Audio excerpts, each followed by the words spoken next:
মধ্যপ্রাচ্যে বর্তমানে প্রায় ১৯টি স্থানে যুক্তরাষ্ট্রের সামরিক ঘাঁটি বা স্থাপনা রয়েছে, যা ওই অঞ্চলে মার্কিন প্রভাব ধরে রাখতে গুরুত্বপূর্ণ ভূমিকা পালন করে। কাতার, বাহরাইন, কুয়েত, সৌদি আরব এবং জর্ডান সহ একাধিক দেশে এই ঘাঁটিগুলোতে প্রায় ৩০,০০০-এরও বেশি মার্কিন সেনা মোতায়েন রয়েছে। ইতিমধ্যে ইরান, কাতার, কুয়েত, জর্ডান ও সৌদি আরব ঘাঁটিগুলোতে অ্যাটাক করেছে। এই ঘাঁটিগুলো থাকতো না যদি ইরানের শাসক ভুল সিদ্ধান্ত না নিত।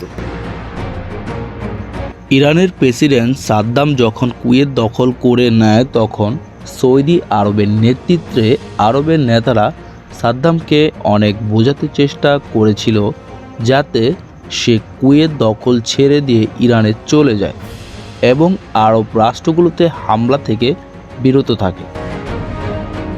কিন্তু সে রাজি হয়নি। শেষে আলেম ওলামাদের দিয়ে তাকে বোঝানোর চেষ্টা করা হয়েছিল, তাতেও সে কর্ণপাত করেনি। কুয়েত দখল করে সৌদি আরবের বর্ডারে চলে আসে, সেনাবাহিনী নিয়ে রিয়াদে ক্ষেপণাস্ত্র হামলা চালায়। সৌদি আরব ইরানের বিরুদ্ধে সিদ্ধান্ত নেওয়ার জন্য রাবেতার অধীনে আন্তর্জাতিক ওলামা সম্মেলনের আহ্বান করে।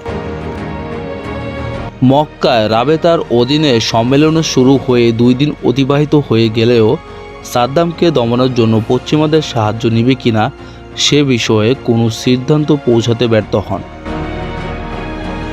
সম্মেলনের 3য় দিন শেখ বিন বাজ রাদিয়াল্লাহু হাজির হলেন সম্মেলনের।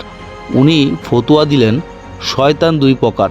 জিনের মধ্যে যেমন শয়তান আছে, মানুষের মধ্যেও শয়তান আছে। তবে বিপদে পড়লে জিন শয়তানের সাহায্য নেওয়া শরীয়ত সম্মত নয়।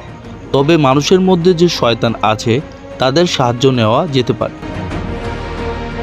এই ঘটনার পর থেকেই মধ্যপ্রাচ্যের দেশগুলোতে আমেরিকান ঘাঁটি স্থাপন করা হয়।